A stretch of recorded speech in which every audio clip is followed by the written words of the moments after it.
All right, number 5 in the pick 6. Yeah. You want to take a closer look at Bo Nix. Well, I had to look at the game real quick. I just had to. It was too good. It's the Atlanta Falcons. They're winning the NFC South, and they just got absolutely dominated by the Denver Broncos. So I just was like, well, you know me. I can't help it. I want to look at quarterbacks. I want to do that. Right? I just was absolutely blown away. It's continued to go that way. You know that. We've been talking about that, right? And we talked to like the Ravens game wasn't as big a blowout as I think the final score actually showed. They were close.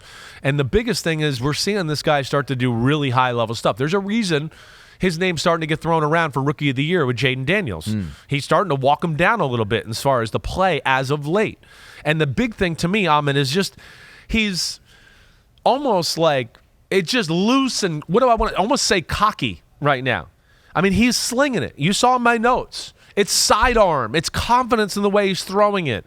It's maybe the feet cockeyed and going, oh, what? I see it. I could still throw it and get it there. Boom, doing it. I mean, I just love the look of Bo Nix. I really do. I love the offense that they're running too. It's smash mouth, and then they go, let's attack downfield. And then he does the right thing. And if it's not there downfield, he checks it down or he can move and run and do all that. But I'm just amazed by the different platform, the different angles of the throws, things that I saw a little bit in college, but in the NFL, you got to do it a lot. And he is doing it a lot, and he's doing it at a really high level, let alone like making wow power throws, where I just go, holy crap. Like, he stepped on the gas there, and I'm not saying it's Josh Allen or Justin Herbert type arm, but it's not far off it. It is a really damn good arm that people definitely misjudged, misevaluated coming out in the NFL draft. So correct me if I'm wrong here, too, because a couple of those plays, it seemed like were served up on a silver Some platter, of them right? were. Those screen passes. But to not take away from, I mean, so you said he's got a strong arm. Yeah. He can sling it. He can chuck it downfield. Right. I mean, some of these passes are taking like the sidearm, a little bit of a touch, and he's got that in his arsenal He definitely does that. And, you know, I'm also another part of this whole thing is, guys are open, but he's putting it right on the money, too, with speed and pace so where they can do something after it. Like there's a play to Marvin Mims up the left sideline at one point during the football game. Yeah, he's open. I get it. But he threw a dot. Like a laser dot where he didn't break stride, and that made it a 40-yard gain instead of maybe being a 15 or 20-yard gain, right? Let alone there's a few throws to Cam Sutton or Veli, I don't know if I'm saying it right, where he does step on it and make a big-time throw in a big moment or like into a big coverage or a tight coverage, I should say. So I'm seeing it all. I'm really impressed, though. Accuracy, decision, arm angles, power on the ball, quickness of the release, off the charts good. And I wrote, he is surgically explosive.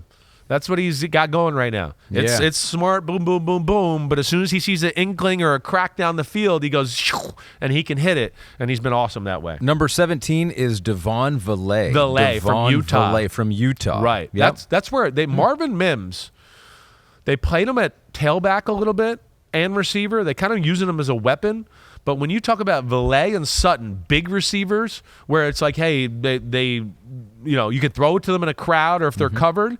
And then if you could get Marvin Mims working too, who's the speed gadget guy, they got something going there with the way they block and run the football too. Yeah, I like Denver. I think Denver's going to be a dangerous team as we go forward. Devon Villay, 6'4" or 6'5", right. said in my ear, 210. Right. 7th round pick out of Utah. I know. He was overlooked, but is having a role and starting for them as well. So there was a little talk about Sean Payton. Right. Like, the game has passed him by. What he did back then with Drew Brees, he cannot do now. He's already reinvented himself. He did. He's become a run the ball, play action, push the ball down the field play caller with a sprinkle in some of my Drew Brees Saints offense. That's what it is. Where I used to say, no, it's Drew Brees offense, dink, dunk, boom, boom, surgical, run the ball, and then we have like 2 plays we drew up during the week to take a shot down the field. Now it's like the whole offense is take a shot down the field.